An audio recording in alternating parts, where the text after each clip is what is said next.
Tutorial Kuliah Hukum Pidana. Topik ke-22 dari 30 topik.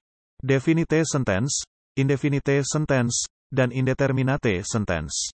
Disediakan di channel Global Tutorial. Definite sentence. Ilmu hukum pidana adalah untuk mencari pengertian objektif dari aturan hukum pidana. Bahwa dari penyelidikan tersebut diharapkan mendapatkan hasil sesuai dengan kenyataan yang logis. Sementara itu, tindak pidana ialah perbuatan yang melanggar larangan yang diatur oleh aturan hukum yang diancam dengan sanksi pidana. Dalam rumusan tersebut bahwa yang tidak boleh dilakukan adalah perbuatan yang menimbulkan akibat yang dilarang dan yang diancamkan sanksi pidana bagi orang yang melakukan perbuatan tersebut. Pengaruh pidana sangat mendasar pada tujuan penetapan sanksi. Permasalahan penetapan sanksi terkait dengan pandangan tentang tujuan pemidanaan. Demikian juga kebijakan penetapan sanksi dalam hukum pidana, tidak lepas dari penetapan sanksi dalam tujuan yang ingin dicapai oleh kebijakan kriminal secara keseluruhan. Penetapan sanksi mendapat sorotan paling tajam sehingga banyak bermunculan paham-paham dari para sarjana dan aliran-aliran yang dianutnya. Pada abad 18 muncul aliran klasik yang berpaham indeterminisme mengenai kebebasan kehendak manusia yang menekankan kepada perbuatan pelaku kejahatan sehingga dikehendakilah hukum pidana perbuatan, daad strafrecht. Karenanya, sistem pidana dan pemidanaan aliran klasik ini menekankan pemidanaan terhadap perbuatan, bukan pada pelakunya. Sistem pemidanaan ditetapkan secara pasti, the definite sentence. Artinya, penetapan sanksi dalam undang-undang tidak dipakai sistem peringanan atau pemberatan yang berhubungan dengan faktor usia, keadaan jiwa si pelaku, kejahatan-kejahatan yang dilakukannya terdahulu maupun keadaan-keadaan khusus dari perbuatan, kejahatan yang dilakukan. Dalam hal pidana dan pemidanaan, aliran klasik sangat membatasi kebebasan hakim untuk menetapkan jenis dan ukuran pemidanaan. Pidana dijatuhkan sesuai dengan yang ada di dalam undang-undang, tanpa perlu melihat pribadi pelaku tindak pidana, sehingga dikenallah sistem pidana yang ditetapkan secara pasti, definite sentence, yang sangat kaku, rigid. Tokoh-tokoh aliran ini adalah Cesare Beccaria, yang lahir di Italia pada tanggal 15 Maret tahun 1738 dengan karyanya yang sangat terkenal yaitu Dei delitti e delle pene, 1764, yang diterbitkannya pertama di Inggris tahun 1967 dengan judul On Crimes and Punishment. Bertolak dari filsafat kebebasan kehendak, Cesare Beccaria melalui karyanya memberikan sumbangan pemikiran yang sangat besar dalam pembaharuan peradilan pidana dengan doktrin, pidana harus sesuai dengan tindak pidana. Tokoh lain aliran klasik adalah Jeremy Bentham, tahun 1748 sampai tahun 1832, seorang filsuf Inggris yang diklasifikasikan sebagai penganut utilitarians hedonist.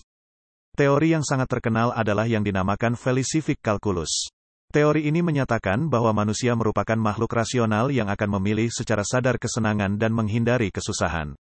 Oleh karena itu, suatu pidana harus ditetapkan atau diberikan pada tiap tindak pidana sedemikian rupa sehingga kesusahan akan lebih berat daripada kesenangan yang ditimbulkan oleh tindak pidana. Indefinite sentence. Suatu aliran yang berasal dari aliran klasik yaitu aliran neoklasik, neoclassical school. Sebagaimana aliran klasik, aliran ini pun bertolak dari pandangan indeterminisme atau kebebasan kehendak. Menurut aliran ini, pidana yang dihasilkan oleh aliran klasik terlalu berat dan merusak semangat kemanusiaan yang berkembang saat itu.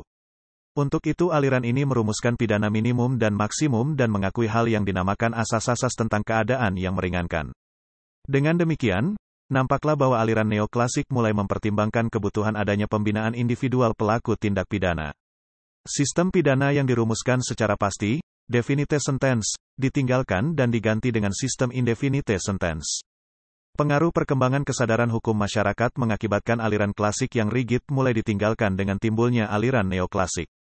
Aliran ini menitikberatkan pada pengimbalan, pembalasan terhadap kesalahan si pelaku. Dalam pemidanaan memberikan kewenangan kepada hakim untuk menetapkan pidana penjara antara minimum dan maksimum yang telah ditetapkan, the indefinite sentence. Aliran neoklasik dipandang oleh pelbagai negara sangat manusiawi dan menggambarkan pertimbangan kepentingan secara proporsional. Ciri-ciri pokok aliran ini adalah 1. Modifikasi doktrin kebebasan kehendak atas dasar usia, patologi, dan lingkungan. 2. Asas pengimbalan, pembalasan dari kesalahan si pelaku. Pidana secara konkret tidak dikenakan dengan maksud untuk mencapai suatu hasil, tujuan yang bermanfaat melainkan setimpal dengan beratnya kesalahan yang dilakukan. Oleh karena itu, aliran ini disebut sebagai Daad Daderstrafrecht. 3. Menggalakkan kesaksian ahli, expert testimony. 4. Pengembangan hal-hal yang meringankan dan memperberat pemidanaan. 5. Pengembangan twin track system, double track system, sistem dua jalur, yakni pidana dan tindakan. 6. Perpaduan antara justice model dan perlindungan terhadap hak-hak terdakwa terpidana termasuk pengembangan non-institutional treatment, Tokyo Rules, dan dekriminalisasi serta depenalisasi. Sementara itu, di dalam perbincangan teoritis mengenai pemidanaan itu sendiri, menurut Herbert L. Packer, terlibat dua pandangan konseptual yang masing-masing mempunyai implikasi moral yang berbeda antara satu sama lain, yaitu pandangan retributif dan pandangan utilitarian, yaitu pandangan yang menyatakan bahwa pidana mempunyai tujuan positif lebih lanjut. Pandangan retributif mengandaikan pidana sebagai ganjaran negatif terhadap setiap perilaku menyimpang yang dilakukan oleh masyarakat.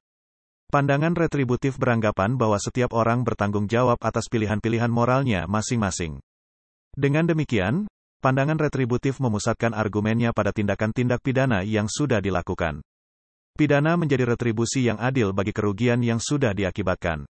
Demi alasan itu, pidana dibenarkan secara moral. Dengan demikian, alasan rasional dilakukan pemindanaan terletak pada asumsi dasarnya bahwa pidana itu merupakan imbalan negatif terhadap tanggung jawab akan kesalahan. Karena orientasinya yang ke belakang inilah, pandangan retributif dikatakan bersifat backward-looking dan pemindanaannya cenderung bersifat korektif dan represif. Sementara pandangan utilitarian melihat pidana itu dari segi manfaat atau kegunaannya. Dalam perspektif utilitarian, yang dilihat justru adalah situasi atau keadaan yang dingin dihasilkan dengan dijatuhkannya pidana itu. Menurut pandangan ini pemidanaan harus mempunyai sifat prevensi, baik prevensi umum maupun prevensi khusus. Dalam pandangan utilitarian, pidana yang dijatuhkan dimaksudkan untuk memperbaiki sikap dan perilaku pelaku tindak pidana, agar tidak mengulang perbuatannya. Prevensi khusus, di samping dimaksud juga untuk mencegah orang lain dari kemungkinan melakukan perbuatan yang serupa, prevensi umum. Karena itu, pandangan utilitarian ini dianggap berorientasi ke depan, forward-looking. Selain dua pandangan tersebut juga timbul pandangan integratif di dalam tujuan pemidanaan yang beranggapan bahwa pemidanaan mempunyai tujuan yang plural, yang merupakan gabungan antara pandangan utilitarian, yang menyatakan bahwa tujuan pemindanaan harus menimbulkan konsekuensi bermanfaat yang dapat dibuktikan, keadilan tidak boleh diperoleh melalui pembebanan penderitaan yang patut diterima untuk tujuan penderitaan itu sendiri, dan pandangan retributif yang menyatakan bahwa keadilan dapat tercapai apabila tujuan yang teleologikal tersebut dilakukan dengan menggunakan ukuran-ukuran berdasarkan prinsip-prinsip keadilan, misalnya, bahwa penderitaan pidana tersebut tidak boleh melebihi ganjaran yang selayaknya diperoleh pelaku tindak pidana. Indeterminate sentence. Menurut Muladi, penggunaan sistem dua jalur, seperti yang dirumuskan dalam pasal 22 Undang-Undang Nomor 3 Tahun 1997 merupakan konsekuensi dianutnya aliran neoklasik. Pemikiran bahwa pendekatan tradisional seolah-olah sistem tindakan hanya dikenakan bagi orang yang tidak mampu harus ditinggalkan. Memang, di dalam ilmu hukum pidana, dikenal berbagai aliran, yang tidak mencari dasar pembenaran dari pidana, tetapi berusaha memperoleh sesuatu sistem hukum pidana yang praktis dan bermanfaat. Secara garis besar, aliran-aliran ini dapat terbagi menjadi tiga aliran, aliran klasik, aliran modern, dan aliran neoklasik. Dalam aliran klasik, menghendaki hukum pidana yang tersusun secara sistematis dan menitikberatkan kepada kepastian hukum. Aliran ini mendasarkan pandangan yang indeterministis mengenai kebebasan kehendak manusia, yang menitikberatkan kepada perbuatan dan tidak kepada orang yang melakukan tindak pidana. Perkembangan sistem pemidanaan yang telah menjadi kecenderungan internasional dimulai lahirnya ide individualisasi pidana, yang merupakan salah satu karakteristik dari aliran modern dan aliran neoklasik dalam hukum pidana. Aliran modern yang lebih dikenal aliran positif, konsepsi pemikiran ajarannya bertujuan untuk secara langsung mengadakan pendekatan dan berusaha mempengaruhi pelaku tindak pidana secara positif sejauh masih dapat dibina dan diperbaiki kembali ke jalan yang benar. Dalam aliran ini, pidana tidak ditentukan secara pasti, indeterminate sentence, karena different criminal have different needs, seperti yang diungkapkan oleh Cesare Lombroso. Pengaruh perkembangan kesadaran hukum masyarakat memunculkan aliran neoklasik yang menitikberatkan konsepsinya kepada kebebasan kehendak manusia, yang mulai mempertimbangkan kebutuhan adanya pembinaan individual terhadap pelaku tindak pidana. Aliran neoklasik memberikan kekuasaan kepada hakim untuk menetapkan pidana penjara antara batas minimum dan maksimum yang ditentukan dalam undang-undang. Sanksi pidana sesungguhnya bersifat reaktif terhadap suatu perbuatan, sedangkan sanksi tindakan lebih bersifat antisipatif terhadap pelaku perbuatan tersebut. Jika fokus sanksi pidana tertuju pada perbuatan salah lewat pengenaan penderitaan, agar yang bersangkutan menjadi jera, maka fokus sanksi tindakan terarah pada upaya memberi pertolongan agar dia berubah.